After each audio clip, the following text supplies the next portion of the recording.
Welcome to simple recipe. ನಮ್ಮ ಜೀವನ ಶೈಲಿ ಎಷ್ಟೇ ಬದಲಾದರೂ ಕೂಡ ಕೆಲವೊಂದು ಅಡುಗೆಗಳನ್ನ ಮಾತ್ರ ಚೇಂಜ್ ಮಾಡೋದು ಇಷ್ಟ ಇರಲ್ಲ. ಅದರಲ್ಲಿ ನಮ್ಮ ಮನೇಲಿ ಮಾಡೋ ಅಂಥ ತುಪ್ಪ ಕೂಡ ಒಂದು. ನಮಗೆಲ್ಲ ಅಜ್ಜಿ ಮತ್ತು ಅಮ್ಮ ಹೇಳ್ಕೊಂಡು ಕೊಟ್ಟಿರೋ ರೆಸಿಪಿ ಇದು.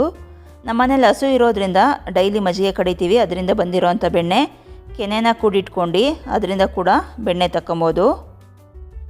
ಈ ಥರ ಮನೇಲೊಮ್ಮೆ ಟ್ರೈ ಮಾಡಿ ನೋಡಿ. ಮನೆಯೆಲ್ಲ ಘಮ ಘಮ ಅಂತ ಇರುತ್ತೆ, ಅಷ್ಟೇ ರುಚಿ ಕೂಡ. ಮನೇಲಿ ಮಾಡ್ಕೊಂಡು ಹೇಗಿದೆ ಅಂತ ಕಮೆಂಟ್ ಮಾಡಿ ತಿಳಿಸಿ. ನಾನಿಲ್ಲಿ ಬೆಣ್ಣೆನೆಲ್ಲ ತಕ್ಕೊಂಡು ಬಿಸಿ ಮಾಡೋಕ್ಕೆ ಇಟ್ಕೊತೀನಿ. ಇಷ್ಟು ಬೆಣ್ಣೆ ಸಿಕ್ಕಿದೆ.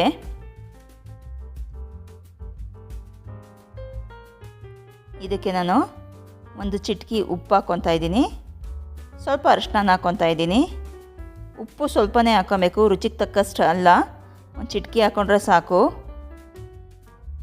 ಬೆಣ್ಣೆ ಕರಗೋವರೆಗೂ ಫ್ಲೇಮ್ನ ಜಾಸ್ತಿ ಇಟ್ಕೊಂಡು ಅಲ್ಲೇ ಇರಬೇಕು, ಇಲ್ಲಾಂದರೆ ಎಲ್ಲ ಉಕ್ಕೋಗ್ಬಿಡುತ್ತೆ. ಬೆಣ್ಣೆ ಕರಗದ ಮೇಲೆ ಬೇಕು ಅಂದರೆ ಫ್ಲೇಮ್ನ ಲೋ ಮಾಡ್ಕೊಂಡು ಬೇರೆ ಏನಾದರೂ ಮಾಡ್ಕೊಳಕ್ಕೆ ಹೋಗ್ಬೋದು.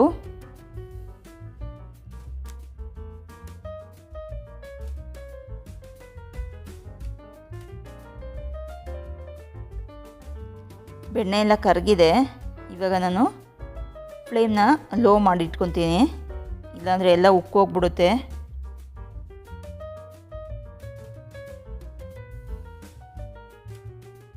ಇದು ಬಿಸಿ ಆಗ್ತಾ ಇರಲಿ. ತುಪ್ಪ ಮಾಡಬೇಕು ಅಂದರೆ ತಳ ದಪ್ಪ ಇರೋವಂಥ ಪಾತ್ರೆನೇ ತೊಗೊಬೇಕು. ಇದಕ್ಕೆ ನನಗೆ ವಿಳಿಯೋದೆಲೆ ಮತ್ತು ಕರಿಬೇವಿನ ಸೊಪ್ಪು ಬೇಕು. ಕರಿಬೇವಿನ ಸೊಪ್ಪು ಫ್ರೆಶ್ ಆಗಿದ್ರೇ ಚೆನ್ನಾಗಿರುತ್ತೆ. ಇನ್ನು ಒಂದು ಕಡೆ ತುಪ್ಪ ಬೆಣ್ಣೆ ಕಾಯ್ತಾ ಇರಲಿ. ಇದಕ್ಕೆ ನಾನು ಒಂದು 3 ರಿಂದ 4 ಸ್ಪೂನ್ ಆಗೋಷ್ಟು ಮೆಂತ್ಯನ ಹುರ್ಕೊತಾ ಇದ್ದೀನಿ. ಇದ್ರ ಜೊತೆ ಒಂದು 10 ಲವಂಗ ಹಾಕ್ಕೊಂಡಿದ್ದೀನಿ. ನಾನು ಮಾಡ್ತಾ ಇರೋ ಇಷ್ಟು ತುಪ್ಪಕ್ಕೆ ಇಷ್ಟು ಬೇಡ, ಸ್ವಲ್ಪ ಸ್ಟೋರ್ ಮಾಡಿ ಎತ್ತಿಟ್ಕೊತೀನಿ. ನಾನು ಪದೇ ಪದೇ ತುಪ್ಪ ಮಾಡ್ತಾ ಇರ್ತೀನಿ, ಹಂಗಾಗಿ ಸ್ಟೋರ್ ಮಾಡಿ ಎತ್ತಿಟ್ಕೊತೀನಿ. ಇದನ್ನೆಲ್ಲ ನೀಟಾಗಿ ಹುರ್ಕೊಂಡಾದ್ಮೇಲೆ ಒಂದು 7 ರಿಂದ 8 ಏಲಕ್ಕಿನ ಸೇರಿಸ್ಕೊಂಡು ಇದನ್ನು ತಣ್ಣಗಾದ್ಮೇಲೆ ನುಣ್ಣಗೆ ಪುಡಿ ಮಾಡ್ಕೊಬೇಕು.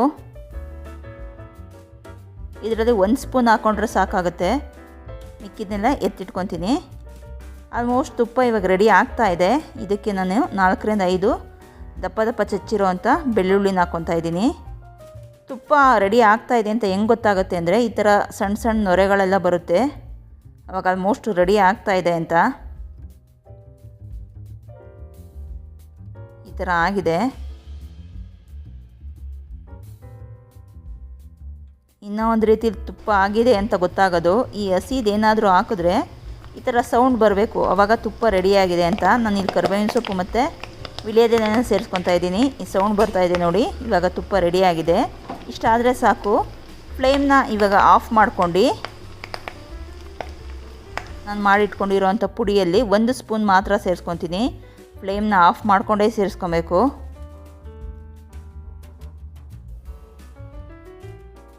ಇದು ಮೆಂತ್ಯ ಪುಡಿ ಏನಿದೆ ಅದನ್ನು 1 ಸ್ಪೂನ್ ಸೇರಿಸ್ಕೊತಾ ಇದ್ದೀನಿ. ಇಷ್ಟು ಸೇರಿಸ್ಕೊಂಡ್ರೆ ಸಾಕಾಗುತ್ತೆ. ಇದು ಬಿಸಿ ಇರೋದ್ರಿಂದ ತಣ್ಣಗಾಗಲಿ. ಇಷ್ಟೇ ತುಪ್ಪ ರೆಡಿ ಆಗಿದೆ ನೋಡಿ, ನೊರೆಗಳೆಲ್ಲ ಬರ್ತಿದೆ. ಫ್ಲೇಮ್ನ ಆಫ್ ಮಾಡ್ಕೊಂಬಿಡ್ಬೇಕು, ಇಲ್ಲಾಂದರೆ ಸೀದೋಗ್ಬಿಡುತ್ತೆ, ತುಪ್ಪ ಕಪ್ಪಗಾಗುತ್ತೆ. ಇದು ರೆಡಿ ಆಗಿದೆ. ಬಿಸಿ ಇರೋದ್ರಿಂದ ತಣ್ಣಗಾಗಲಿ. ತಣ್ಣಗಾದ್ಮೇಲೆ ಒಂದು ಬಾಕ್ಸ್ಗೆ ಶೋಧಿಸ್ಕೊತೀನಿ. ಇದು ಒಂದು ದಿವಸ ಇಟ್ಟರೆ ಮರಳು ಮರಳು ಥರ ಆಗುತ್ತೆ ತುಪ್ಪ, ತುಂಬ ಚೆನ್ನಾಗಿರುತ್ತೆ. ಇದು ಒಂದು ದಿವಸ ಆದಮೇಲೆ ಈ ಥರ ಆಗಿದೆ. ಇಷ್ಟು ಚೆನ್ನಾಗಿದೆ ನೋಡಿ. ಮನೇಲಿ ಮಾಡಿಕೊಂಡು ಹೇಗಿದೆ ಅಂತ ತಿಳಿಸಿ, ತುಂಬಾ ಚೆನ್ನಾಗಿರುತ್ತೆ. ನಮ್ಮ ರೆಸಿಪಿಗಳೆಲ್ಲ ನಿಮ್ಗೆ ಇಷ್ಟ ಆದರೆ ಲೈಕ್ ಮಾಡಿ, ಶೇರ್ ಮಾಡಿ, ಸಬ್ಸ್ಕ್ರೈಬ್ ಮಾಡಿ, ಸಪೋರ್ಟ್ ಮಾಡಿ. ಮನೇಲಿ ಮಾಡಿಕೊಂಡು ಹೇಗಿದೆ ಅಂತ ಕಮೆಂಟ್ ಮಾಡಿ ತಿಳಿಸಿ. Thank you.